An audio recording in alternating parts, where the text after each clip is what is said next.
First ചെയ്യേണ്ടത് ഇവിടെ press ചെയ്യുക. അതിനുശേഷം മാനുവൽ പോവുക. മാനുവൽ സെറ്റിങ്ങിൽ പോയതിന് ശേഷം DTC ഓൺ ചെയ്യുക. അതിൽ ടെമ്പറേച്ചർ സെൻസർ സെറ്റ്. അപ്പോൾ ഇത് വെർട്ടിക്കൽ സിഗറുടെയാണ്. വെർട്ടിക്കൽ സിഗർ ഓൺ ചെയ്യുക, ഇത് ഓൺ ചെയ്യുക, മൂന്നും ഓൺ ചെയ്തതിന് ശേഷം 10 മിനിറ്റ് 15 മിനിറ്റിന് ശേഷം ടെമ്പറേച്ചർ ഇൻക്രീസ് ആയി വരും. അത് റെഡിയാവും. നമ്മൾ എത്ര സെറ്റ് ചെയ്തിട്ടുണ്ടെങ്കിൽ അത്രയ്ക്ക് വരും. സെറ്റിങ്ങിൽ പോയി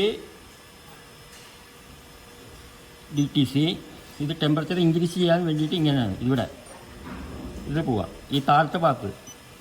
എന്നിട്ടത് ഇപ്പോൾ 90 100 ആക്കണം. എൻ്റർ ചെയ്യുക. അപ്പോൾ അവിടെ 100 ആയി. അങ്ങനെ ഓരോന്നും ഈ 2 3 ചെയ്യണം. എത്ര വേണ്ടത് അതിനനുസരിച്ച് നോക്കിക്കൊണ്ട് ചെയ്യുക. അതിനുശേഷം മോണിറ്ററിൽ പ്രസ് ചെയ്യുക. ഇതിലാണ് ഈ പേപ്പറിൻ്റെ ഐ മാർക്ക് പറഞ്ഞത്. ഇതുണ്ട് ഈ ഐ മാർക്ക് ഉണ്ട്. അവിടെ ഓരോ മാർക്ക്, ഓരോ പേപ്പറിൽ ഓരോ പാക്കറ്റിനനുസരിച്ച് ഓരോ മാർക്ക് ഉണ്ടാവും. ബ്ലാക്ക് മാർക്കാ വൈറ്റാ എന്തായാലും ഉണ്ടാവും. ഇതിപ്പോൾ ബ്ലാക്ക് മാർക്കാണ്. ഇതേപോലെ ഓരോ മാർക്ക് വരുമ്പോൾ ആ മാർക്കിൽ കട്ടാവണം. അവിടെ ആകുമ്പോൾ നമ്മുടെ പാക്കറ്റ് കറക്റ്റായിട്ട് വരുള്ളൂ. അല്ലെങ്കിൽ പകുതിയിലൊക്കെ കട്ടാവും. അത് ശ്രദ്ധിക്കണം.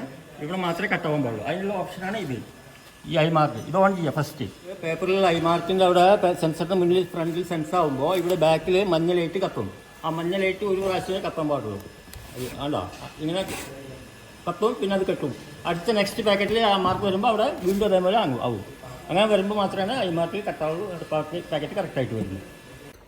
ഇപ്പോൾ മെഷീനിൽ പേപ്പർ എങ്ങനെ സെറ്റ് ചെയ്യാമെന്നാണ് കാണിക്കുന്നത്. ഇങ്ങനെ 2 വശത്ത് ഇടണം. അതിനുശേഷം ഈ റാഡ് ഇട്ടില്ല. ഇട്ടതിന് ശേഷം ഈ വാഷർ സൈഡിലിടണം. അതിനുശേഷം ഇതിടുക. അതിനുശേഷം വാഷർ ഇടുക.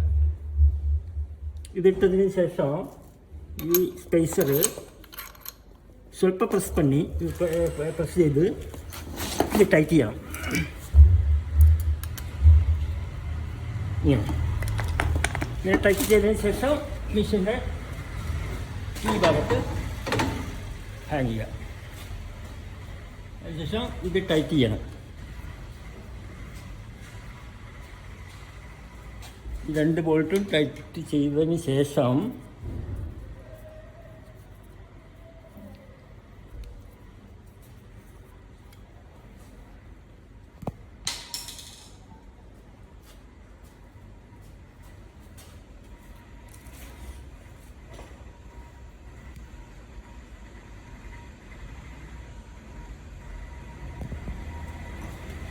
അതിനുശേഷം ഈ റോളിന് മേലെ ഇതിൻ്റെ മേലെ വന്ന്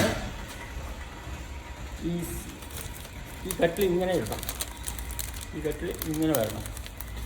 ഇങ്ങനെ വന്ന് അപ്പോൾ സെൻസറിൽ കറക്റ്റ് സെൻസ് ആവുള്ളൂ. അതിനുശേഷം ഈ താഴത്തെ റോളിലേക്ക് പോകണം. ഇങ്ങനെ അടിവശത്ത് കൂടെ വലിച്ചെടുക്കുന്നു. അതിനുശേഷം ഇങ്ങനെ വരണം. ഇതിൻ്റെ മുകളിൽ കൂടെ വന്ന് ഇങ്ങനെ വീണ്ടും അത് ബാക്കിലേക്ക് പോകണം. ബാക്കിൽ പോയി അടുത്ത റോളിൽ മേലെ കൂടെ എടുക്കുക. മേലെ കൂടെ എടുത്ത് അതിനുശേഷം ഇങ്ങനെ ഈ പേപ്പർ ഇങ്ങനെ വരണം കേട്ടോ. സൈഡിൽ ഈ എൻഡ് കൂടെ കറക്റ്റായിട്ട് ഇറങ്ങിപ്പോകണം താഴോട്ട്. ഇതേപോലെ ഇങ്ങനെ ഔട്ട് സൈഡ് ആവാൻ പാടില്ല, ഉള്ളിൽ തന്നെ.